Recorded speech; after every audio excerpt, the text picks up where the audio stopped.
Thank you for joining us for this online program hosted by the Merowitz Center, Public Parks and Private Gardens. My name is Laura Bryant. Our guide today is Elana Kaplan, former St. Louisan and museum educator and lecturer for the Met. She'll be leading a virtual tour that helps celebrate nature and the artists who connected the dots, both figuratively and literally, between their artistic expression and local flowers and plants.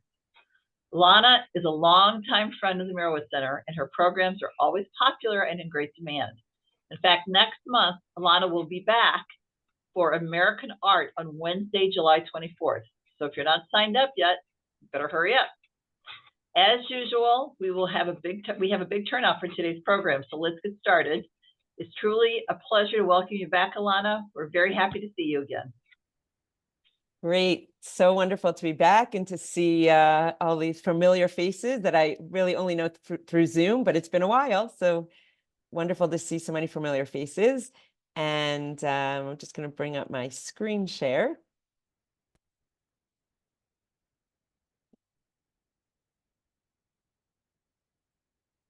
Okay, here we go. So the exhibit that we're going to be talking about today is called Public Parks, Private Gardens, Paris to Provence. And it was actually an exhibit a number of years ago at the Met. It was up in 2018, but all the works of art that we're going to be looking at today are from the Met's permanent collection. So although they aren't all part of this exhibit now, most of them are on view still in the Met's permanent collection, mostly in the Impressionist galleries, some in modern art and in different areas. But they were brought together for this exhibit. The works of art were actually drawn from 7 curatorial departments at the Met. They were supplemented by a few works from private collections. And the exhibit had about 150 works by more than 70 artists. So we're going to just, see some of the highlights from this exhibit. The works of art span from the late 18th through the early 20th century.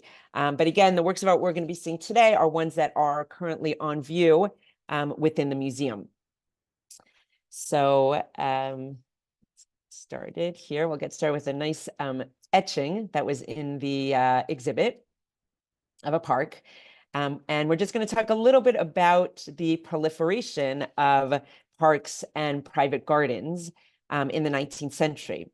So in the 19th century, the landscape of France was reshaped by a horticultural boom that turned Paris into a park lover's paradise and its suburbs into havens for gardening buffs. Set into motion by voyages of discovery that introduced shiploads of exotic specimens to the continent, and also by new revolutionary ideals that ensured, quote, the pleasures of the king would be the pleasures of the people. So the gardens shouldn't just be for kings and royalty, but they should be for everyone. So this led to the cultivation of green spaces to be enjoyed as open air salons or backyard retreats, and it became a deeply rooted part of the French culture.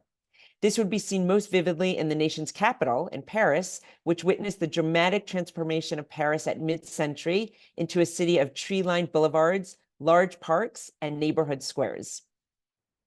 The proliferation of both public parks and private gardens served as an antidote to the sweeping industrialization, the urban crowding, and multiple upheavals that beset France between the Revolutionary War of 1789 and World War I.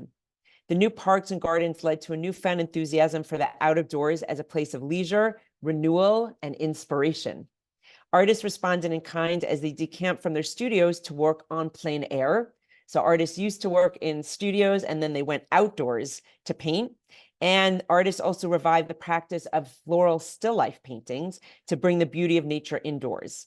So by the time the Impressionists celebrated the everyday pleasures of strolling in a park or puttering in a garden, such activities had become part and parcel of modern life.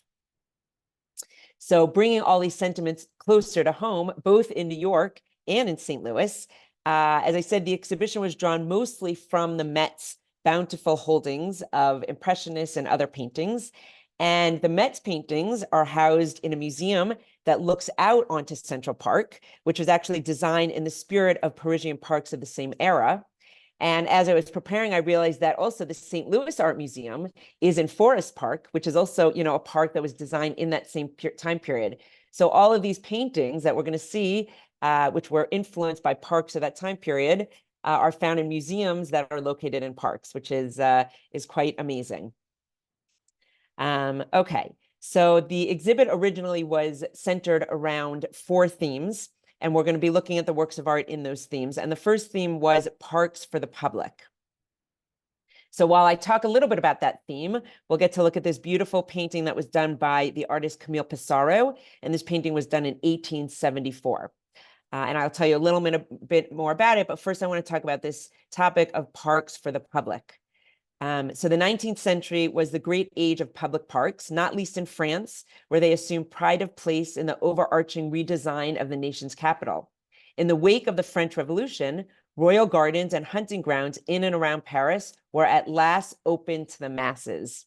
Then the Industrial Revolution intervened to fast-track the development of green spaces that improved health and offered workers and their families places for rest and pleasure in a city where factory blighted and cramped quarters had become a breeding ground for disease and dissent.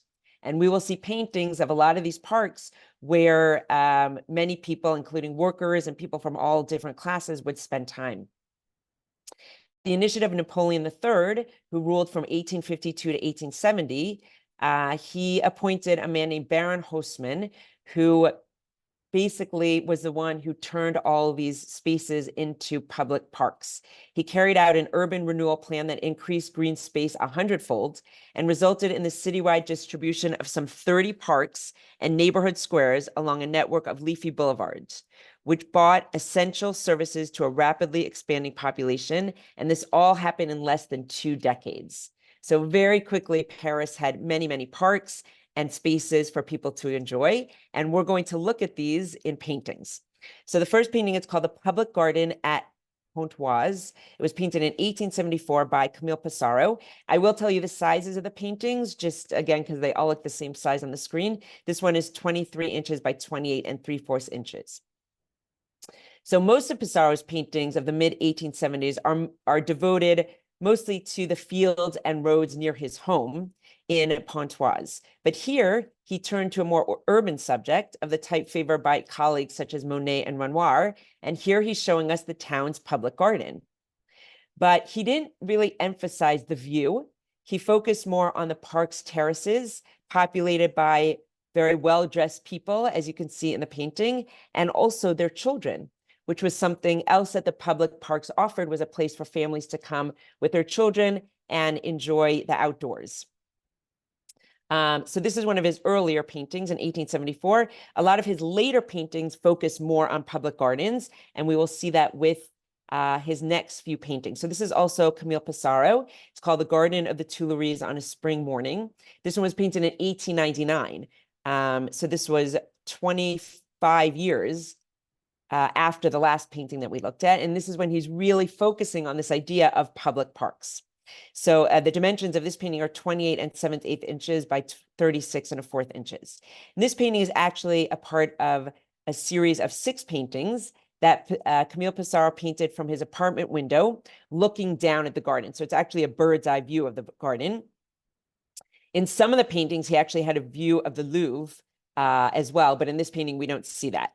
Now, the Met actually owns 3 of the Garden of the Tuileries paintings, so they own 3 of the series of 6. And we'll look at 2 of them today. So here we're looking at a spring morning. We can definitely see that spring has arrived in this public park. We can see underneath the blooming trees and the soft blue sky, we can see a lot of people, right? We see a woman right here pushing a baby carriage. We see people walking around in the park. And again, this idea of people enjoying public parks and parks for the masses. We can also see the twin steeples of a church in the background, and these really punctuate this vast expanse of the sky. Pissarro, as an artist, was attentive to changes in light and atmosphere and climate, as well as showing us the comings and goings of people strolling and enjoying their time in the park. He really liked to show us the same scene in different times of day and seasons of the year, which we will see. By noticing all these details, he was able to extract a variety of views from a single site. So here we have the site of the Garden of the Tuileries on a spring morning. And now we're going to see it the same exact site, the same park, the Garden of the Tuileries, but you'll notice that it's a different season and a different time of day. We're now in the winter, in the afternoon. This painting was also done in the set of series, also in 1899, and it's 29 by 36.5 inches. So again, it's the same season, the same scene, but a different season, winter, and a different time of day. Now, notice the hallmarks of Impressionist paintings. It's a scene of everyday modern life. It's a landscape. It focuses on light and color, the effects of atmosphere and season and time of day, rather than on form or realism. It suggests a mood, an atmosphere, a moment, rather than focusing on details of people, right? We can see there are a lot of people. Actually, interesting, there are more people in this winter afternoon than there were on the spring morning. But we don't see the details of the painting because it's not focusing on those details. It's focusing on mood, atmosphere, and light and color. And that was the Impressionists brought the art of painting outdoors. So we see this with this painting and the other Impressionist paintings we'll look at today, where either the Impressionists painted outdoors or, like Pissarro with this painting, he was on a balcony looking down at the scene. So they painted outdoors and captured the light, scenery, and atmosphere of these public parks. So this is just looking at the two paintings side by side. This is how they look in the Met. So here we have them side by side. And again, you can really compare and see what Pissarro was trying to do. Show us the same exact scene, right? The same park, but different season, different times of day, and showing us how climate, season, atmosphere, light really affects a scene. So the same scene, but in different seasons and different times of day. And this is actually an etching from much early, from 200 years earlier, from 1680, of the Tuileries Garden. But it gives you an idea of the importance of public parks and the proliferation of them over times. But this public park was actually around already in the late 1600s. And you'll see the idea of public parks, the idea of growing and growing over time. Okay, so our next artist, Claude Monet, did many paintings of both public gardens and, of course, of his own private garden, which we will look at later. But first, we'll look at one of his public garden paintings. And this is the Parc Monceau. This was painted in 1878 by Claude Monet. And the dimensions are 28 and 5/8 inches by 21 and 3/8 inches. So Monet also painted 6 views of this park, 3 in 1876 and 3 in 1878 when ours was painted. In this canvas, the disposition of light and shade in the foreground, which you can see over here, the patterns of the leaves and the broad contours beginning to develop in areas of strong contrast, show his Impressionist tendencies. So characteristics of Impressionist paintings include visible brushstroke, which we see here, open composition, emphasis on light in its changing qualities, and ordinary subject matter, which we're all looking at here. People, again, outdoors, enjoying time in a public park. So ordinary, everyday subject matter.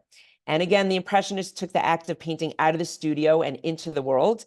They began making finished landscape paintings outside on plein air. And Claude Monet was one of the first artists to do this, bring his canvases and paints, everything outdoors, so he could paint spontaneously on the spot to capture the ever-changing effects of light and atmosphere on a particular moment. And as the artists were looking at, as the Impressionists were looking at a scene, they were, painting what they saw, rather than making sketches outdoors and then returning to their studio to make paintings based on their sketches. So they were making the paintings outdoors spontaneously as the light was changing. Impressionists used short, broken strokes of pure and unmixed color, not smoothly blended color, as was the custom of the time.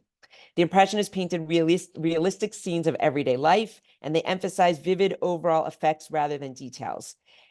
Interestingly, the public was, of course, at first hostile to this type of new art, but they gradually came to believe that the Impressionists had captured a fresh and original vision, even if it didn't receive the approval of art critics and the establishment.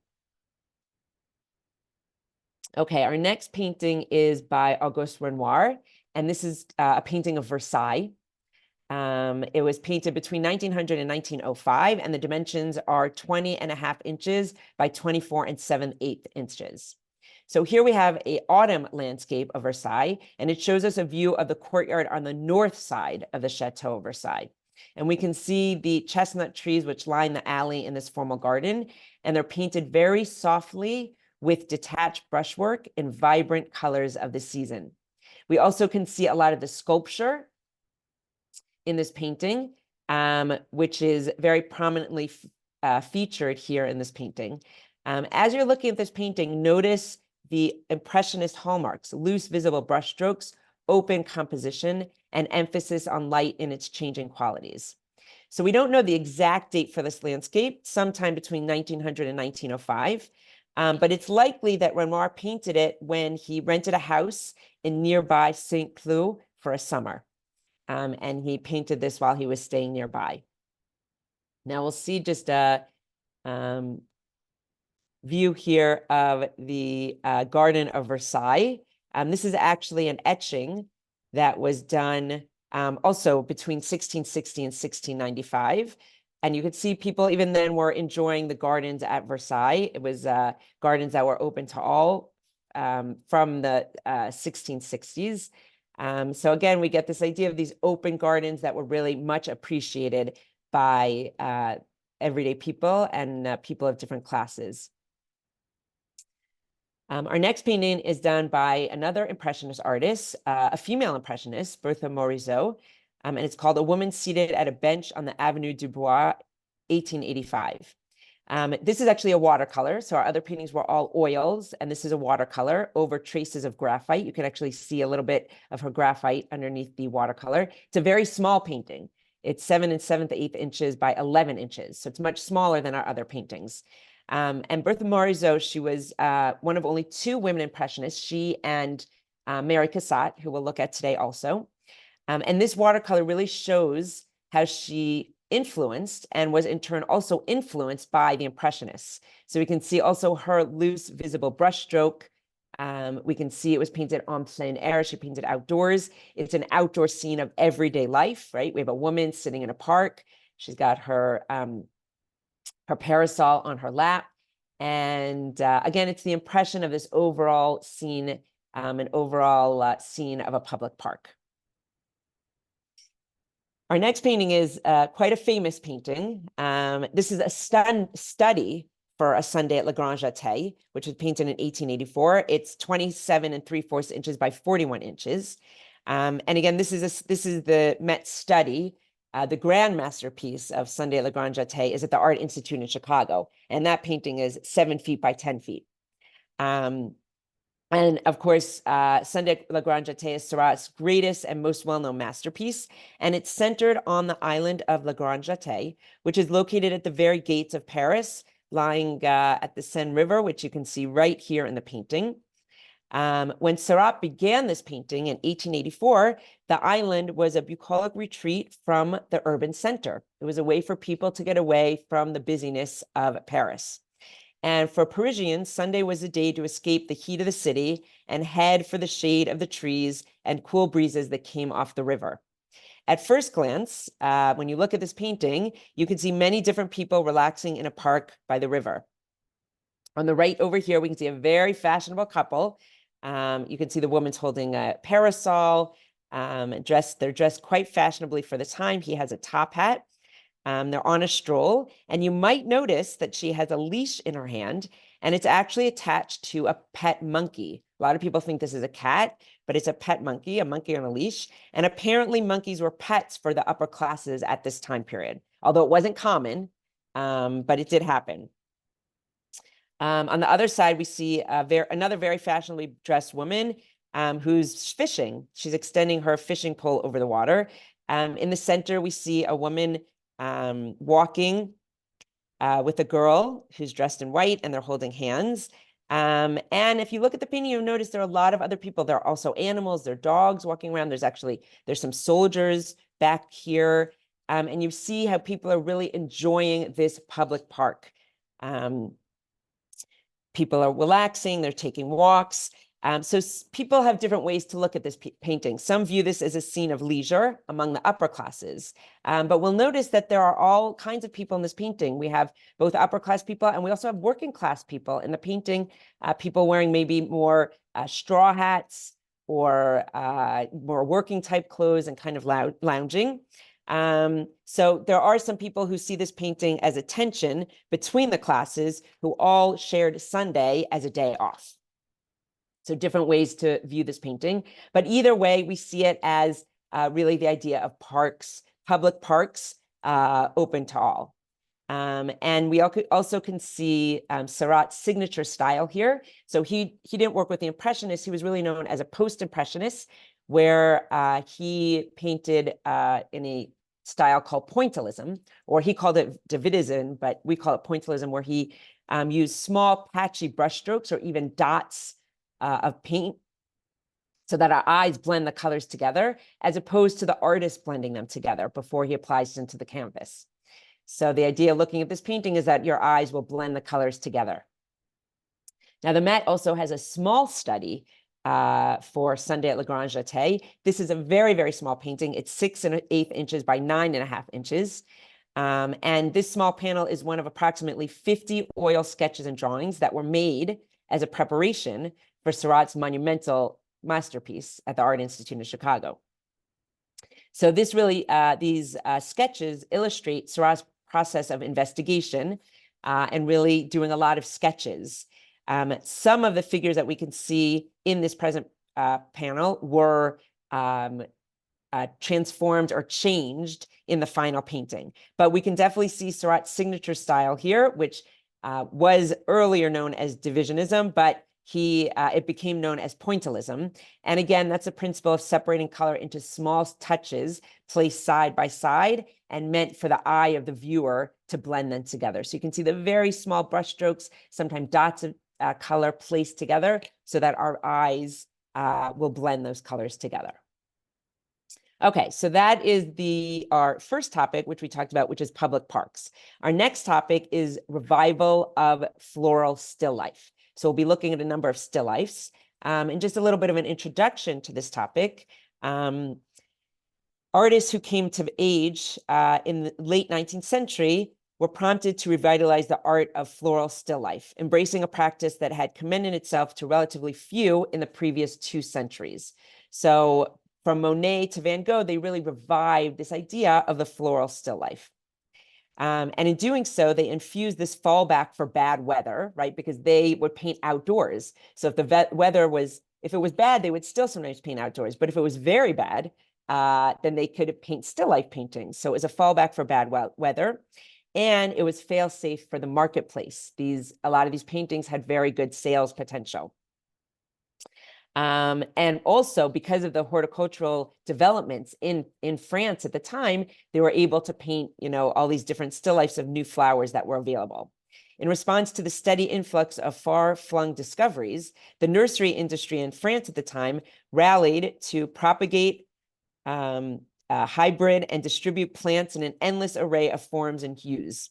This led to eye-catching moments at every turn, from winding paths in Parisian parks adorned with flower beds to the doorsteps of the private homeowner who wanted to plant flowers in front of their home, and even to apartment dwellers who would be able to plant plants in their windowsills.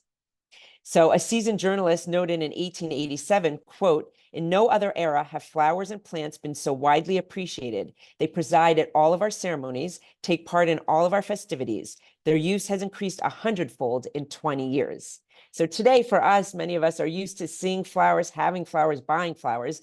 But if we put ourselves back in time to 1887, this was the use of flowers really increased 100-fold, and it was, a really new kind of booming thing. Okay, so with that background in mind, we're going to look at a couple of still lifes.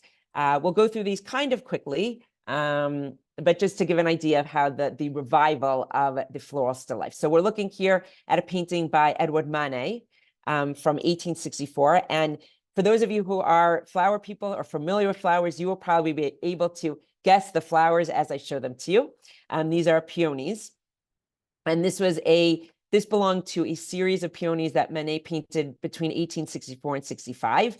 Reportedly, it was his favorite flower. So he not only painted them, but he grew his own peonies in his garden at Genevieve. and he painted them as well. Their broad petals and leaves and their delicate hues were perfect vehicles for his loose and sensuous brushstroke that we can see here, and how he handled the subtle harmonies of color. We have a number of artists who painted chrysanthemums. This is Renoir, and his style from his painting of Versailles, the colors and the style you can really see in this painting that he did in 1881, Bouquet of Chrysanthemums.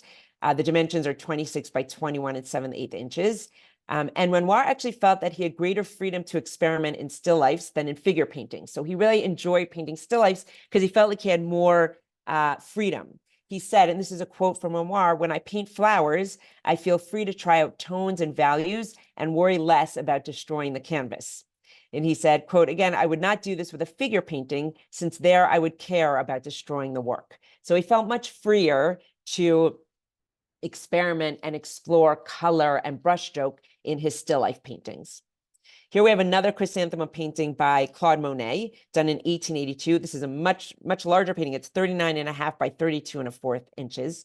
And of course, we know that Monet was quite an avid gardener. So he produced some 20 floral still lifes between 1878 and 1883.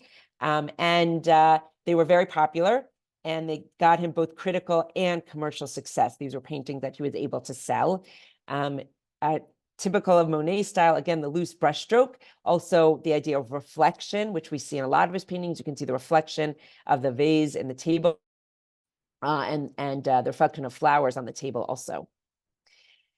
Here we have a painting by Degas, by Edgar Degas. It's woman seated beside a vase of flowers, 1865, and the size of it is 29 by 36.5 inches. And it's such an interesting painting, the juxtaposition of this very prominent bouquet of flowers on this, and next to it, this off-center figure of this woman gazing distractedly to the right. And this really exemplifies Degas' aim of capturing individuals in seemingly casual slice of life views. This is such an interesting painting because some people see it as a still life because of the flowers. Some people see it as a portrait. So it's kind of a mixture of a still life and a portrait painting. But we know from this that Degas really enjoyed, again, the outdoors. And you can see that he probably painted this in the late summer. Again, for those of you familiar with the flowers in it, the dahlias, the asters, and the gaillardia in this bouquet. These are, I guess, late summer flowers. Okay, and our next painting is quite a famous painting by Van Gogh, Sunflowers. So this is his contribution to the still life genre. This was painted in 1887, and it's 17 by 24 inches. So before Van Gogh left to Arles, he painted this still life as sunflowers. This was the first of many sunflower paintings. This is the one that's at the Met. And it was at this time that he developed his own unmistakable style that we see here, using bright colors and outlining forms clearly, often with dark colors. Van Gogh's, we can see in this painting, Van Gogh's signature energetic brushstroke, complementing his astonishing colors, and it really creates a feeling of movement. So his brushstroke, his very visible brushstroke, really gives us a feeling of movement in his paintings, which is a complement to, of course, his paintings of nature, the feeling of movement. He also used his oil paints thick, straight from the tube, whereas most other artists would have thinned out their painting by adding turpentine. So he used the thick from the tube, and that added to the very energetic brushstroke and the very vibrant brushstroke that we can see. But that also led to another reason why Van Gogh never had any money, because he spent so much money on oil paints. He didn't water them down with turpentine like other artists.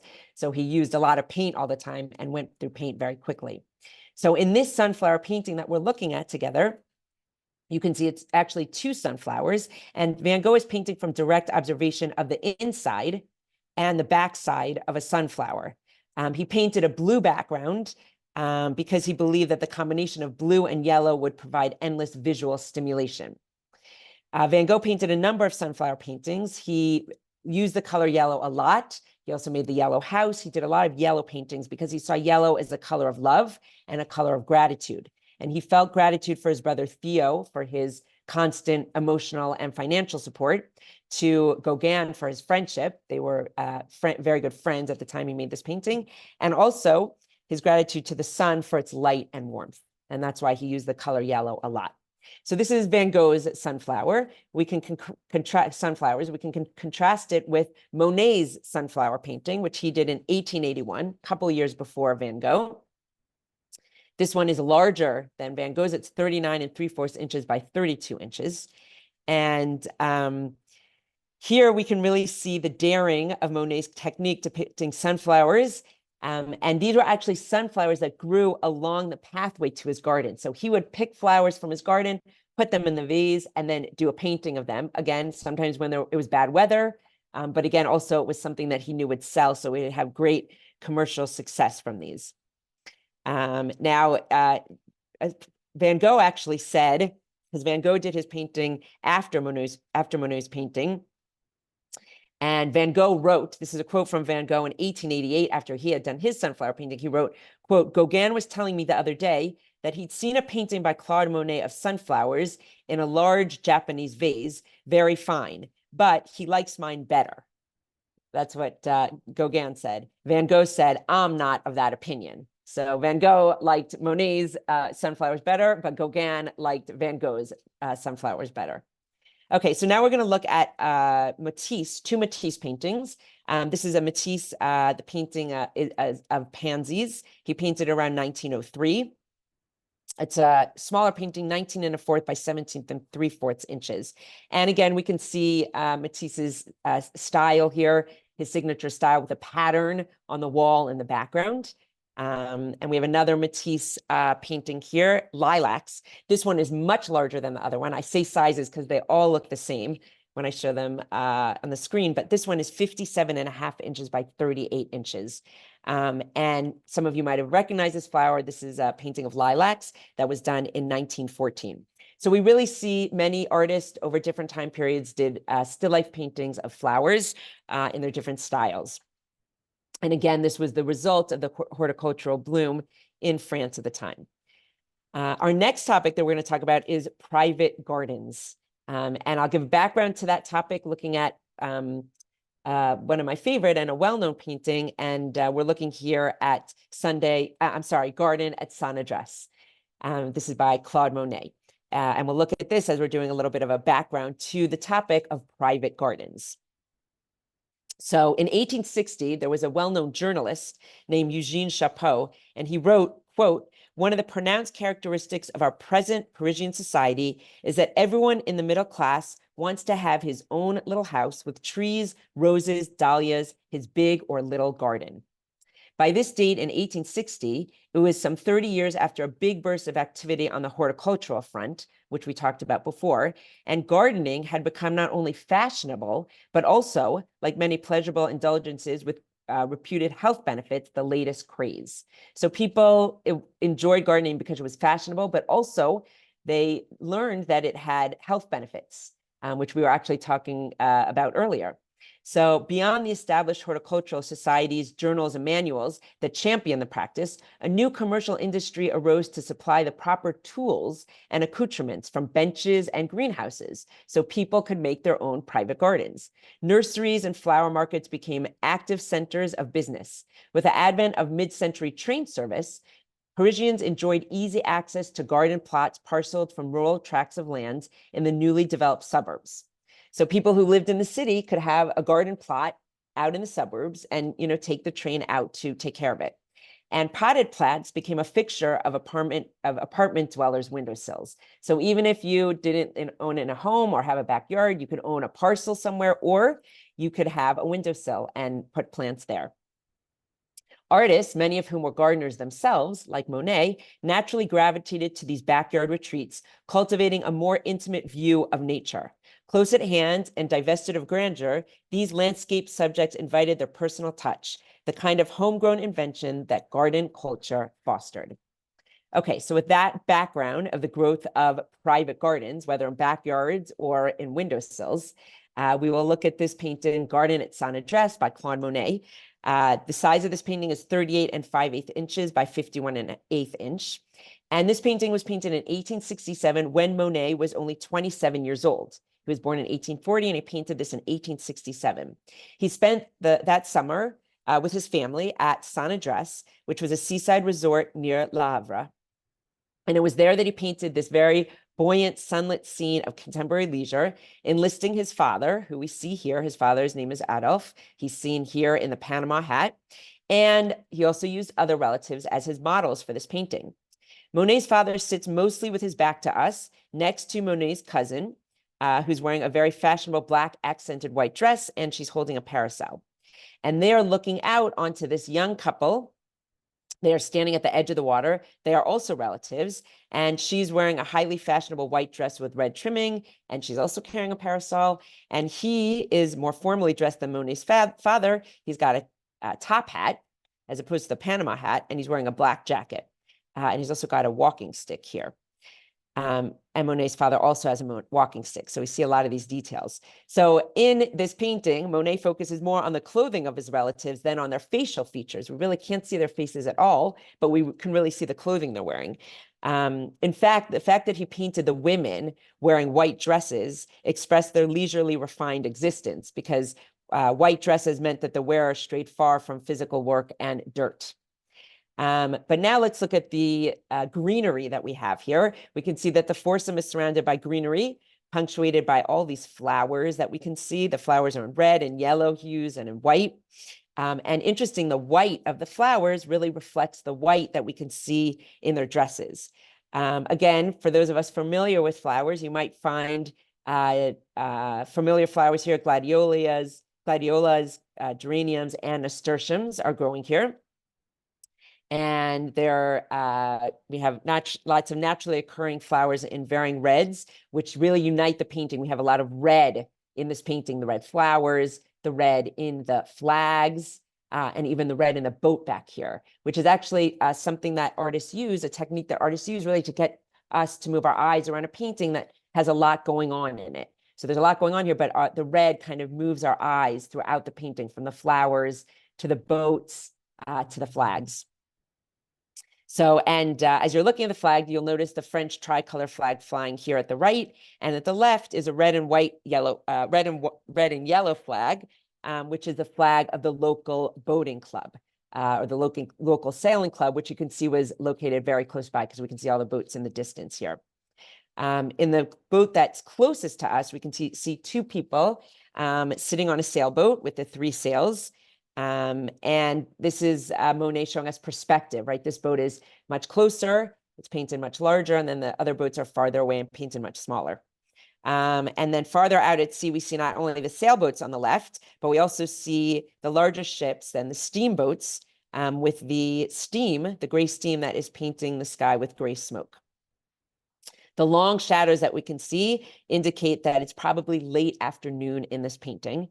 And the movement of the flags and the smoke and also the ripples in the water indicate that it's probably a windy summer day. So really, Monet is showing us season, time of day, time of year, and the weather in this painting. The painting is organized in three color bands. We can see three rectangular color bands dominated by the light blue sky in the background. Then we have the darker blue sky in the middle ground and the greens in the foreground. And Monet had a bird's eye view when he painted this painting. He probably placed his easel next to a second floor window in a villa and looked down to create this painting. Monet had spent many summers growing up in this area along the shores of Saint-Adresse, which was the site of his family's summer villa. Interestingly, this villa that we're looking at was not his aunt's villa, because hers did not overlook the water. And Monet knew that images of a seaside resort or a villa that showed the sea would have more sales potential. So he decided to paint this scene. And he was tapping into the vogue for picturesque land and seascapes for the homes of the Parisian bourgeoisie. So we're going to see, and even though actually at this time period, the Monet family was having some family difficulties, Monet had a girlfriend, Camille, who we'll see soon, that his father did not approve of. But even though there was some tension at the time, you won't notice it, because of course this is showing us everything is serene and, you know, keeping with the appearances for the upper classes. I do have some close-ups just so you can really see Monet's brushstroke, the loose brushstroke, the flowers, the fashion of his father and his cousin in this painting, and the shadows, and another close-up of the boat, and also, again, the very loose, visible brushstroke that we can see in the water. This painting has actually been called the single most important seascape from the first decade of Monet's career. Okay, our next painting by Monet, we're going to look at a couple of paintings by Monet. This is Bridge Over a Pond of Water Lilies. It was painted in 1899, and it's 36.5 inches by 29 inches. So in 1893, Monet, who was a passionate horticulturalist, purchased land with a pond near his property in Giverny. And he intended to build something for the pleasure of the eye and also for motifs that he could paint. He began construction of the water garden soon after he moved to Giverny. He petitioned local authorities to divert water from a nearby river so that he could build his water lily pond. Monet remade the landscape with the same devotion as he applied to his paintings, and then he used it in turn as his creative focus. The result, of course, was his prized water lily garden. And I know that the St. Louis Art Museum also has a painting of his water lily garden, which we'll look at in a little bit. Monet had a team of outdoor workers helping him maintain his gardens at Giverny. Gardening was so important to him that had he not been a painter, he always said he probably would have been a gardener. So in 1899, he began a series of 18 views of a wooden footbridge, which we see here over the pond, and he completed 12 paintings, including the one we're looking at here, the summer of 1899. Now, this painting is very unique because it's a vertical format of the painting, which is very unusual because most of the paintings in this series had a square format. And this painting gives prominence to the water lilies and their reflection in the pond and the reflection of the greenery in the pond. So really, the watery surface unifies his canvas. The sky has already disappeared from the painting. We don't see the sky at all. The lush foliage really rises all the way to the horizon. And the space is flattened by the decorative arch of the bridge that we can see here. In later water lily paintings, which we'll see next, even more of the setting will evaporate and the water surface alone will occupy the entire canvas. In all, Monet painted at least 100 images of his water lily pool over a period of more than 20 years. While most of the canvases from 1899, which is when this was made, have greenish tonalities, those from the 1900s integrate warmer colors into the greens. Interesting also to see Monet's signature, the idea of reflection, right? You can see the reflection of the bridge in the water here. And of course, you can see the reflection of foliage also in the water. So we really see all of that in the painting. Okay, this is another Monet water lily painting, but the last one was from 1899.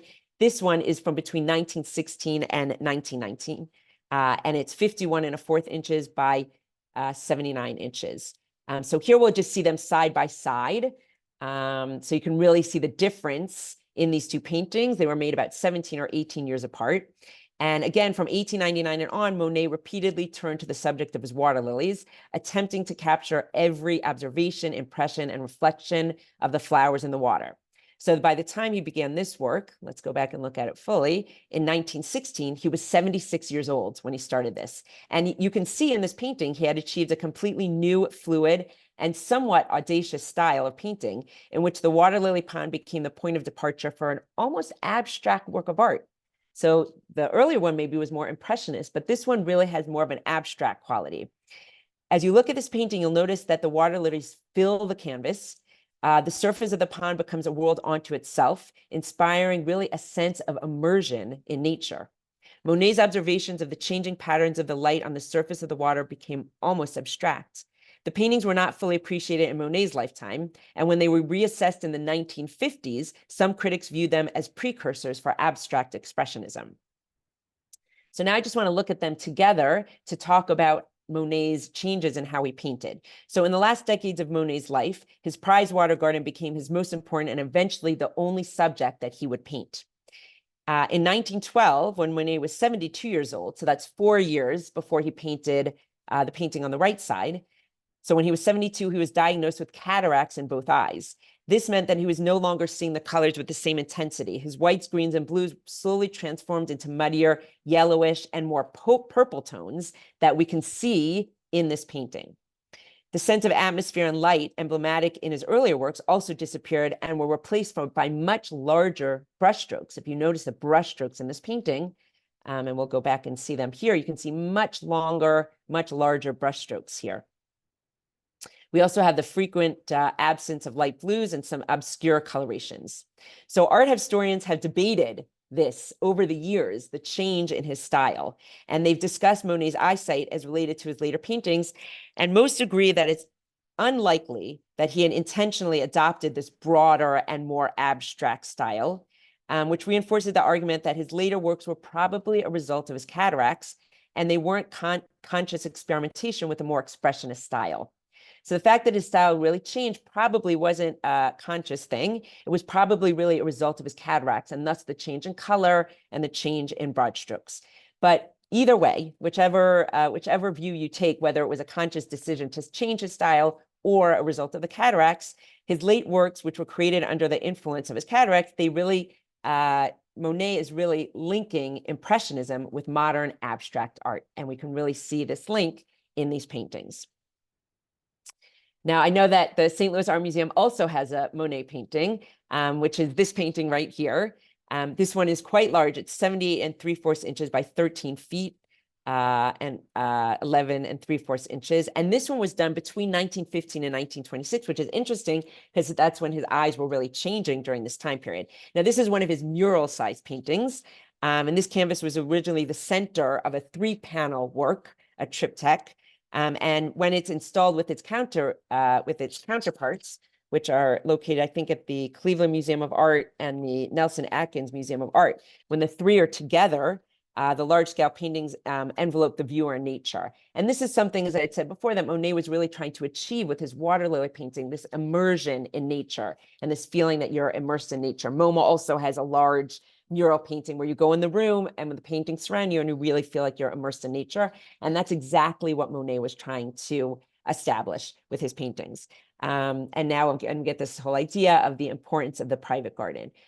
So now I also want to show you this video of Claude Monet. It was done in 1915. No color and no sound, but it really gives you a sense of his garden and how he worked. I think it's about a 1-minute video that we'll watch together.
Okay, so I think we just got, it's a great video showing us Monet painting outdoors, the idea on plein air, seeing his garden, seeing him look at nature and paint exactly what he was looking at. And that's exactly what the Impressionists were trying to do. Okay, so our next painting is by Van Gogh. So we already saw the Van Gogh sunflower painting. So we really know his style, the curvy, visible brushstroke. We can really see it in this painting. And Van Gogh painted this in 1890. It's called First Steps After Millet. It's 28.5 inches by 35 7/8 inches. And this really, again, shows us the idea of private gardens, right? The idea of a backyard garden. This painting was actually done by Van Gogh when he was at Saint Remy, which was a hospital for people who suffered from mental health challenges. And when he was there, he used to paint copies of paintings, a lot of copies of Millet, was an artist he really admired. And his brother Theo would send him pictures of paintings, and he would do many copies of paintings. So this was done from a photo that his brother had sent him, and he copied it onto a canvas using a pencil, and then he enhanced it with colors which were very unusual for him. You can see the difference between these colors and the sunflower colors. Remember the sunflower with the bright, vibrant yellow and blues. Here we have very soft colors, creamy greens, sun-washed yellows, whites, and blues, very different than the blues and yellows of his sunflower paintings. So although the colors were unusual for him, of course, the style is his signature style, the small wavy brush strokes that we can see in the vegetable garden, that we could see in the trees and in the all the vegetation that's growing. Also the darker lines that he paints around the edges of the three figures that really makes them stand out. Also the outline of the wheelbarrow, but it's really showing us Van Gogh's signature style, but also the importance of private gardens at that time. Van Gogh actually made this painting as a gift for his brother Theo and Theo's wife Jo, who had recently had a baby, and he made this for them as a baby gift. And he specifically used these colors, these pastel colors, because he hoped that the painting would hang in the baby's nursery. So he changed his colors so that they would be soothing colors for baby nursery. Okay, our next painting is called From the Balcony, painted in 1909 by Pierre Bonnard. The size is 49 inches by 39 and an eighth inch. And here we can see that Bonnard has captured a bucolic summer day at his family estate. He was very much attached to this place. It belonged to his mother. He spent a lot of time there. And the first landscapes that he painted were of this garden and the park of the estate. At the time of this picture, his sister and her husband were spending the summer there. So he has painted, again, the beautiful yard, the beautiful private gardens. But also, if you look carefully at this painting, you might see his nieces and nephews, 5 of them in this painting, who are at play with 2 dogs and a cat. And they can be glimpsed through the balustrade. So as you're looking, you might see one girl is right here close up with a cat. Then we have 2 children right over here. And we have another child here with a dog, and another dog here, and another child here. So he's really painted, again, this idea of this garden, this private garden, backyard in the family estate which he loved and spent so much time. And our last topic we're going to talk about today is portrait in the garden. Since the Impressionists had a refreshing disregard for prior stylistic conventions, they presented snapshot glimpses of individuals engaged in everyday activities in familiar contexts, blurring the distinction between portraiture and genre scenes. They honed in on the pockets of the landscape that celebrated the era's devotion to leisure, focusing their sights on spaces designated for the enjoyment of nature's gifts of life, air, and scenery. As a popular new addition to the middle-class household, backyard gardens played a defining role in picturing modern life as they knew it. So now that people had backyards, they could also have their portraits painted in backyards.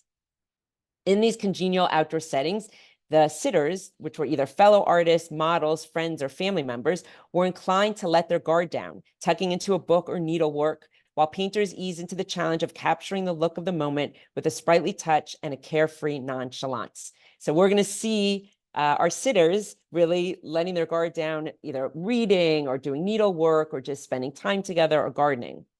The artists were attentive to the fleeting qualities of light and passing whims of fashion. So we'll see the fashion in the paintings also. Artists were apt to gloss over facial features and flesh out their images with stylish straw hats offering shade and flower beds skirting over gravel paths. In takeaway impressions of their contemporaries relaxing on the weekend, at home, in their natural habitats, they brought to light the growing place that gardens had claimed in French daily life. So with that background of the importance of gardens, we're looking here at the Monet family in their garden at Argenteuil. This was painted in 1874 by Edouard Manet. So Edouard Manet is painting a painting of the Monet family in their garden. The size of it is 24 inches by 39 and a fourth inch. So in July and August of 1874, Manet vacationed at his family house in Givrier, just across the Seine River from the Monet family, who were at Argenteuil.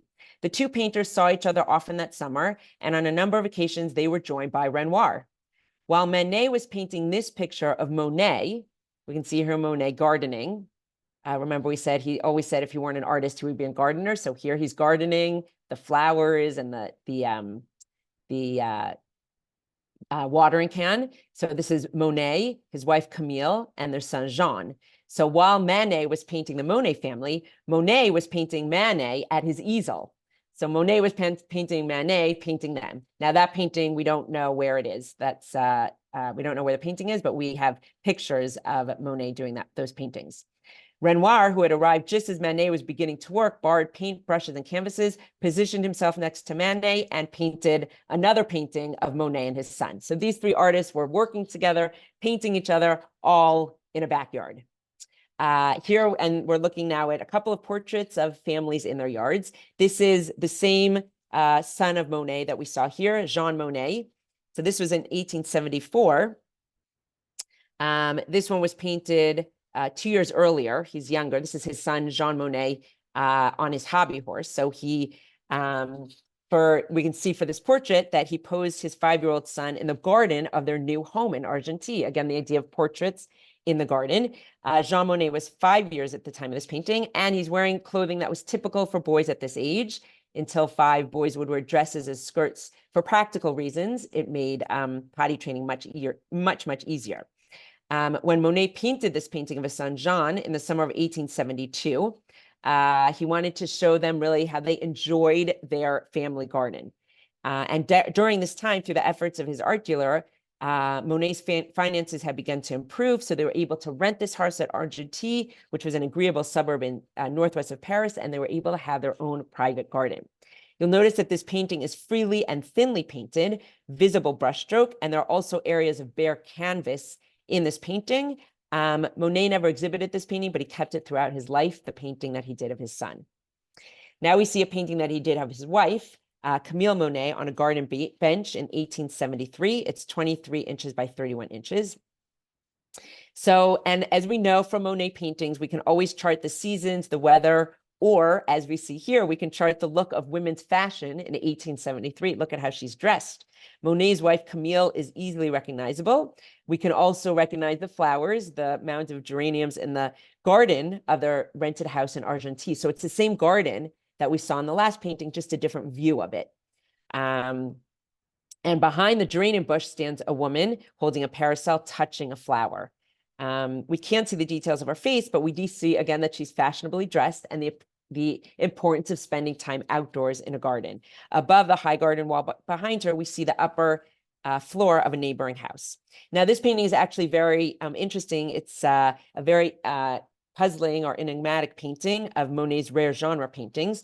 We do know that Camille's father had recently passed away. That's why she looks very sad in this painting. She usually is not this sad as a model in Monet's paintings. We also can see, it's a little hard, but you can see that she's holding a note in her gloved hand. It's probably a condolence note. This is not Monet in the background, as you might have recognized from the video. It's not Monet, but it's actually a neighbor. Perhaps he came to offer condolences, and perhaps he gave her this bouquet of flowers on the bench. But again, it's showing us the importance of flowers and gardens in these paintings. Our next painting is Mary Cassatt. I had said we would see a Mary Cassatt painting. Mary Cassatt was one of 2 female impressionists. This is a painting of her sister Lydia crocheting in the garden at Marly, painted in 1880. The dimensions are 25 inches by 36 and 7/16 inches. So Mary Cassatt and her family spent the summer of 1880 near Paris. Cassatt often painted domestic environments, and here she's showing her older sister Lydia, fashionably dressed and absorbed in crocheting, which is something I said that was often in portraits, people showing slice of life and capturing things, doing things they enjoy doing, like crocheting. So although Cassatt was generally not interested in plein air drawing like the other impressionists, here she captured the effects of dazzling sunlight beautifully in this work, especially on Lydia's large white hat.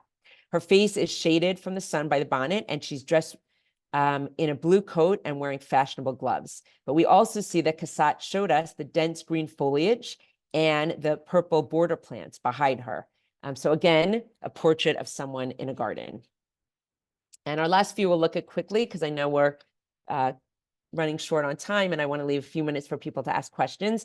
Here we have another Mary Cassatt portrait of a young child from 1899. It's 29 by 24 and 1/8 inches. And here Cassatt, again, posed her model outdoors, probably near Mary Cassatt's home, which was located about 50 miles northwest of Paris. And as in other contemporary images of women and girls at the time, the girl appears immersed in nature and isolated from the outside world. She's really very much a part of nature, concentrating on nature. She's even got, it looks like a piece of grass or something that she's holding up to her lips. And we can see it's got a high vantage point, flattened space, and the absence of a horizon, which actually all suggests the influence of Japanese art on Mary Cassatt's works. Back to the other female impressionist, which is Berthe Morisot. This is a painting that she did, young woman knitting. Now this one's oil on canvas. The last one we saw was actually a watercolor painting. This is small. It's 19 3/4 inches by 23 5/8 inches.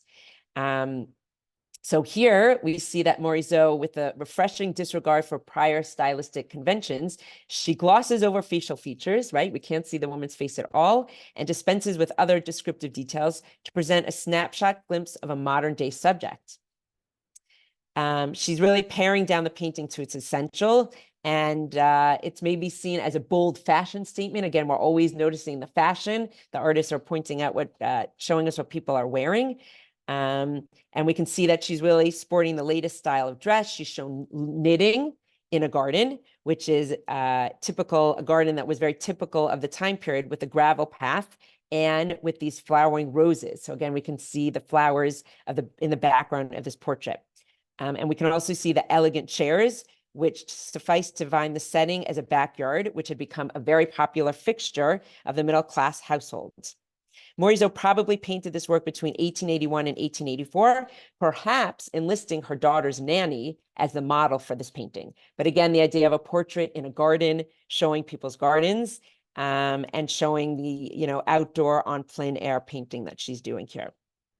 And one more, Berthe Morisot, young woman seated on a sofa. This is from 1879. It's also oil on canvas, and the dimensions are 31 3/4 inches by 39 1/4 inch. And here the artist is actually showing us a model inside. She's in a Paris apartment.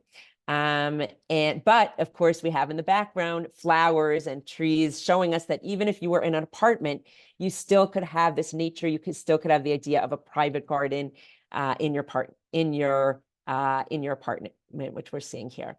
And the last painting that we'll look at together is another one by Manet, Edward Manet, of his wife, Madame Manet, in 1880. And the size is 31 3/4 inches by 23 3/4 inches. And although it has very rapid brushstroke, this painting wasn't done spontaneously. It was preceded by at least 2 drawings and an oil sketch. This is actually Manet's last portrait of his wife. It was painted in a suburb of Paris where they owned a home and spent time. And again, the idea of portraiture with a backyard in view and the outdoors on plein air. No focus on facial features, but a focus on the clothing and the background, and the idea of nature. So I think from all these paintings and the 4 themes that we looked at today, we can really see we really saw a fresh, multi-sided perspective on these hidden treasures of paintings that are all at the Met. And of course, the Met is a museum that took root in a park, took root in Central Park, which was designed in the spirit of Parisian public parks at the same time period. So looking at paintings that are housed in a public park, like the paintings in St. Louis Art Museum, I think really enhances the subject matter and the importance of public parks and private gardens in these paintings. So thank you so much. I think we went a little bit over time, but I'm happy to answer any questions if people have questions. So Elana, thank you very, very much. This was just beautiful, breathtaking. One thing I was going to suggest is if you want to close out your slide, and then we can see everybody if they've got questions. And okay, it looks like we have Sissy who's up. So Sissy, do you want to unmute yourself? Go ahead. In Pizarro's winter in the park, I thought I saw a band, and I wondered if it was common to have music in those parks, those public parks. Ah, that's so interesting. From what I've read, there was sometimes music. I don't know if it was a feature often, but there did sometimes play music in parks at the time. Yeah. Myra, you've got your hand up too? But you're muted, so we can't hear you. Can you unmute yourself? Sorry, earlier you showed a picture of Monet's father and said something about he disapproved of his girlfriend or his, I don't know if she was a wife at the time, Camille. And you said a little bit more later we'll talk about that. And I was just wondering what the problem was between Monet's father and Camille. Why didn't he like her? So, keeping the time period in mind, he painted, I think I said he had painted that painting when he was 27 years old. And Camille was his girlfriend, but they were also living together. And she was actually pregnant at the time with Jean, who we saw in those portraits. So his father was very unhappy about that whole thing. First of all, she had been a model for his paintings, so she wasn't from the same class that he was from. So Monet actually went that summer to the family home to kind of smooth things over and try and smooth things over with his father. And I think it's just interesting to note in the paintings that you would not have any clue that, that any of that was going on. In the end, he did marry Camille. They got married, raised their son, and his father came around eventually. But when that painting was painted, there was a lot of family tension, which of course you don't see at all in the very serene painting that we looked at. Rita, do you have a question? Yes. Thank you. As always, it was a wonderful job and so beautiful this morning. My question is kind of odd, but in particular to the public parks, do we know how many are any of those? I know obviously Forest Park and the Met across from the park, but do any of those public parks that you would know of are still around? So a number of them are still around. Of course, we know Versailles, we saw that. Right. The Garden of the Tuileries. I don't know that they all look the same, but I do know that a number of them are still around. But the truth is that could be a very quick Google lookup, from looking at the names of the paintings, and then seeing if they're still around. But some of them definitely are. Definitely. Yeah. Thank you. Linda, I see your hand up. Yes. This was absolutely wonderful as usual. Thank you, Elana. Yeah. But I also want people to know that the first time ever, I'm on the Creve Coeur Arts Council as for the city of Creve Coeur. And the first time ever, we are having a plein air event where the artists are coming from different places and painting around our Creve Coeur town. And then we're having the judging and so on at Millennial Park on July 11th.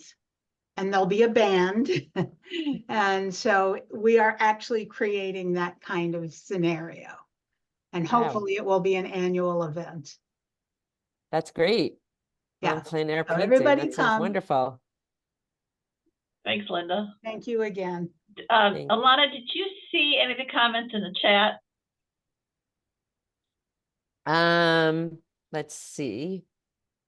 The first, are all these pictures property of the Met? Yes. So all the ones we saw, all the ones I showed you today are at the Met. They're not all on view, but most of them are on view.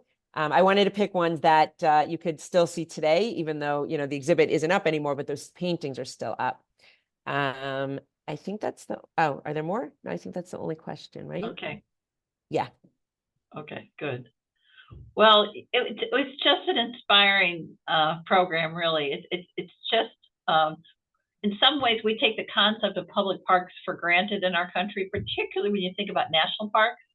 You know, Ken Burns did that great series on it, you know, Our Greatest Idea, right? Because most countries don't have national parks, but we have national parks, and state parks, city parks.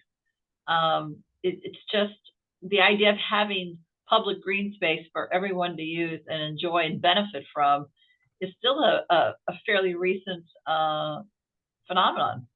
So the idea that these artists embraced it and, you know, memorialized it and celebrated it, it's just really interesting. Yeah, definitely. Okay, anybody else before we close off? And don't forget about next month. We've got American Art with Elana coming up. Okay, thank you everyone for joining us. As always, it was a pleasure to have you, Elana, and we'll see you in a few weeks. Thank you. Okay, great. Thank you. And everyone, when you're enjoying the parks and public spaces and private gardens, you can think of all these wonderful works of art that we saw together. Thank you. Bye-bye. Bye.